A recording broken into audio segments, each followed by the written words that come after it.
പിറ്റേ ദിവസം രാവിലെ എനിക്കൊരു കത്താണ്. ഷൂട്ട് ചെയ്യാനുള്ള സീൻ ഞാൻ കൊടുത്തിട്ടുണ്ട്. സത്യനന്ദിക്കാട്ടിൻ്റെ പൊന്മുട്ടയിടുന്ന തട്ടാൻ, അന്ന് ആ പേര് മാറ്റണം എന്ന് പറഞ്ഞിട്ട് പൊന്മുട്ടയിടുന്ന താറാവെന്നാക്കി. അതിൽ അഭിനയിക്കാനായിട്ട് എനിക്ക് പോകാതിരിക്കാൻ പറ്റില്ല. ഞാൻ അങ്ങോട്ട് പോകുന്നു, ഇവിടുത്തെ സീനുകൾ ഞാൻ എത്തിച്ചു കൊള്ളാം. ഞാൻ പ്രിയൻ്റെ അടുത്ത് വന്ന് ഞാൻ പറഞ്ഞു, പ്രിയ കയ്യും കാലും തള്ളരുന്നു, നീ ചുമ്മാ ഇടാ, നമ്മുടെ ഇല്ല പേന, കുഴപ്പമൊന്നുമില്ല, ഇതൊക്കെ കാര്യങ്ങളൊക്കെ നടക്കുന്നു. സീൻ തുടങ്ങുന്നു. ഒരു ലോറിയൊക്കെ മഹാറാണിയുടെ മുമ്പ് നിൽക്കുന്നു. മണിയമ്പിള്ള രാജു സാർ ഇവിടെയാണ് താമസിക്കുന്നത്. ഗുരുവായിരുന്നു ഒരു കവർ തന്നു വിട്ടിട്ടുണ്ട് ശ്രീനിവാസൻ സാറ്. 2 സീൻ.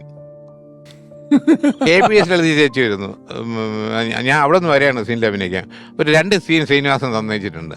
പിന്നെ രാത്രി കാലങ്ങളിൽ ഗോപാലകൃഷ്ണൻ അവിടുന്ന് ഫോൺ ചെയ്ത് ഫോണിൽ കൂടെ, അന്ന് മൊബൈലില്ല, ഫോൺ പറഞ്ഞു, അങ്ങനെയാണ് സീൻ എഴുതുന്നത്. 20ാമത്തെ ദിവസമാണ് ഈ പറഞ്ഞ മാതിരി ശ്രീനിവാസൻ എത്തുന്നത്. പാക്കപ്പാണ് അന്ന് പടം. 20th ഡേ പടം പാക്കപ്പാണ്, വിത്തൗട്ട് സ്ക്രിപ്റ്റ്. 5 ദിവസം കൊണ്ട് എടുത്ത് അത് തന്നെ പലപ്പോഴായിട്ട് പലതായി കൊടുത്തുവിടുന്ന സ്ക്രിപ്റ്റ്. 20ാം ദിവസം പാക്കപ്പ്. അതാണ് വെള്ളാനുള്ള നാട്.